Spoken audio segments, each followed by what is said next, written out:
Okay, so the mission is to control a 1.5 horsepower dust collector from the CNC motion control electronics. As it turns out, there are always 5 volt or 12 volt input and output signals that can be used to control some device that takes in a low voltage, low current, and outputs high current, high voltage. So if you're like me, you've got several projects going on all at the same time, and you try to remember where you were on this thought process the last time you visited it. Well, I look around, and there, and lo and behold, there is this solid state relay. It's only a 10 amp one, so I don't think I intended to use that to control that motor, but maybe it gives me an idea. Well, I'm kind of sketched out by using solid state relays on giant induction motors, and then I think, didn't I have a really cool little relay I was going to use for this purpose? Then I start looking around for that, and lo and behold, again, I find it laying on the floor in a box with more clues about this thought process. So what's in here? Well, it turns out there is that relay. It's a really nice 30 amp 2-pole contactor, if you will. So that looks pretty cool. And it looks like at some point I connected it up and plugged it in to see that the coil would in fact engage the contactor, and that makes good sense. What else is in the box? Solid state relays again. But I'm thinking I probably meant to control the 120 volt coil on this contactor using a solid state relay. These are ridiculously large for that application, but I have them, so that's probably what I intended to do. So also in this box is this container, this box for this solid state relay, which lets me think I really never tested this after buying it at a Hamfest to see if it worked. So maybe that's the first part of the mission.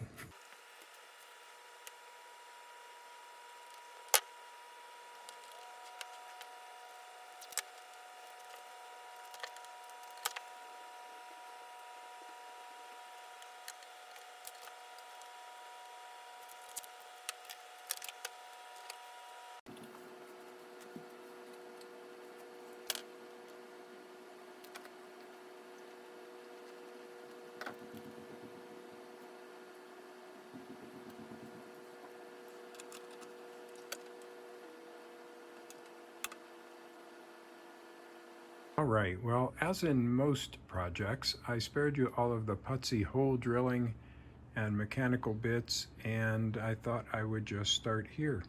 So clearly I ended up with the contactor option. This is a 30 amp contactor. I believe that is some kind of air conditioning unit.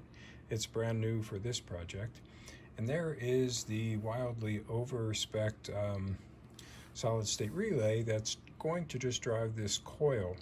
I may at some point take that output to another load, but for now it's just going to drive the coil, and it's an opto-isolated input so that the controller won't ever really see electrically any of this kind of stuff. The front panel is going to look up like this, which is just a little indicator of the DC input, so I'll have some sort of onboard troubleshooting if something goes wrong.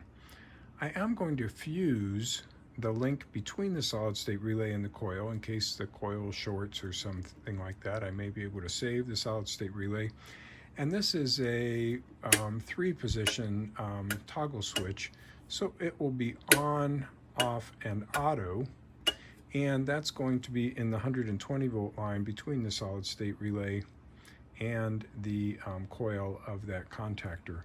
The big red light's just going to indicate when there's some output from the contactor, and as I said, those things together will give me a little bit of troubleshooting if something's going wrong, and will make a little easier work of testing the link between Mach 3, the controller, the motion controller, and this box. Now I realize when I'm pointing at wires and devices it can be a little bit unclear, so hopefully this little diagram will make it a little easier to follow.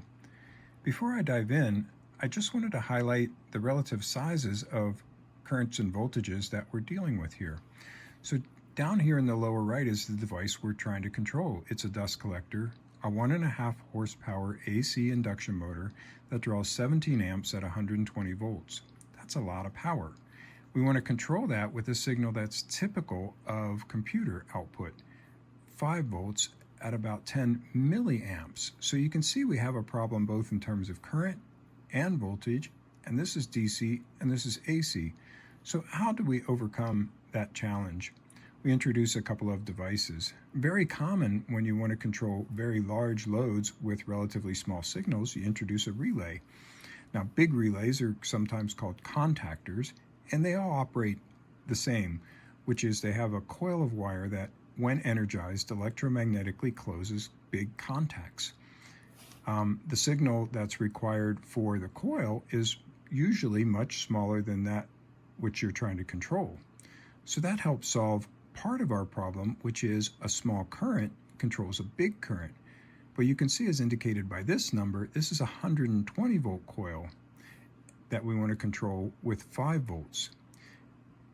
To overcome that challenge, we introduce one more device called a solid state relay. As that name implies, it behaves like a relay, but it's solid state, no moving parts. It accepts this tiny signal from the computer, 5 volts. It essentially lights an internal LED, which is detected by the power side of this device, and electronically closes these two contacts. In other words, connects this screw to this screw. So how does all this tie together? Well, it goes something like this. Remember I said we were going to have an on-off auto switch. That provides the hot, or the top side of this 120 volt coil. The bottom side of the coil is provided by a direct connection to the neutral wire coming in from the wall. When that on-off auto switch is put into on, you can see that the hot flows through that switch, through this fuse, and directly to the top side of the coil, energizing it and turning the dust collector on. When that switch is in the auto position, the hot side of the coil is provided by the solid state relay. When the computer turns its signal on, the solid state relay is energized, and the hot side follows this path through the switch, through the fuse, into the top side of the coil, energizing it and turning the fan on. So finalizing the discussion from a hardware point of view, here it is, all mounted up on the dust collector with the big red light in full view.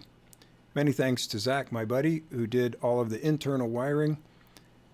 The layout is such that all of the low voltage is in the lower left corner, kind of physically isolated from all the high voltage stuff, which is over there by the contactor. You can see all of the internal wiring is done with heavy gauge wire to accommodate that 120 volt coil. Let's move on now to configuring Mach 3 to do this job for us.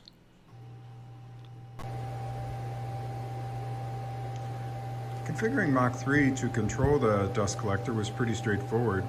Like I did with this air blasting that was tied to the flood coolant output line, the dust collector is tied to the mist coolant output line. All of those things are predefined in the software, so it's just a convenient way to get M codes in the G code to control those functions. So let me just show you quickly. Configuring Mach 3 to control the dust collector begins by going to the Config Ports and Pins menu, as I'm showing you here on the screen. Mach 3 lets you call them abstractions of specific physical ports and pins, and those abstractions are called outputs for output signals. We're going to be using 2 of those, output 4 and output 2. I have previously connected output 2 to the air blast output that I have out by the cutter, and then sort of off screen I've already configured output 4, which will become our dust collector control. As you can see here, output 2 is enabled.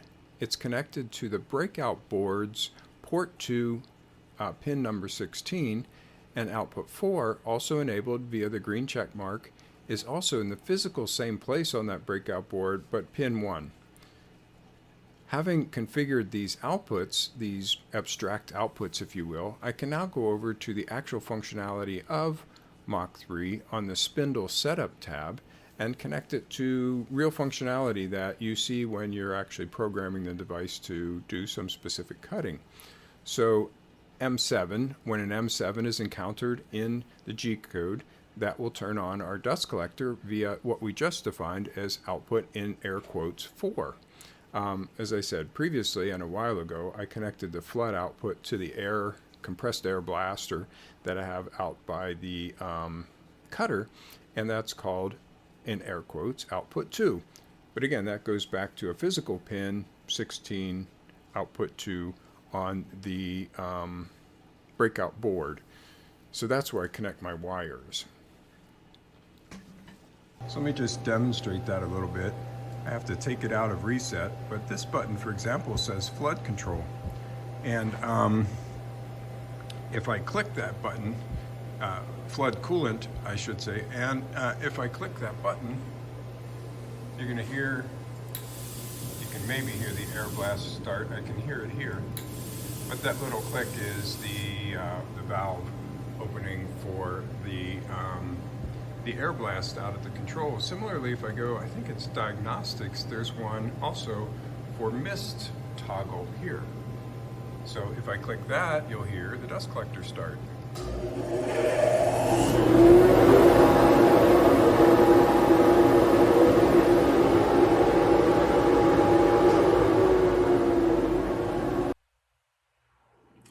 Well, there you have it, controlling a dust collector from Mach 3. As I was doing this video, I kept asking myself, why does this seem so complicated? Well, then I realized we did quite a bit. We developed from scratch a device to control a 1.5 horsepower, 120 volt, 17 amp dust collector from the measly 5 volts provided from a computer. We built that device ourselves and interfaced it to Mach 3 via the software setup provided. Now, I do want to always provide the following caution. 120 volt mains are very dangerous. If you're not completely comfortable with the concepts and dangers involved in that level of voltage and current, please seek help and/or gain advice from somebody who you trust. As always, I appreciate your comments and questions, so please provide those in the comment section below. If you like this kind of video, please give it a thumbs up. If you really, really like it, please subscribe. Thanks. Bye.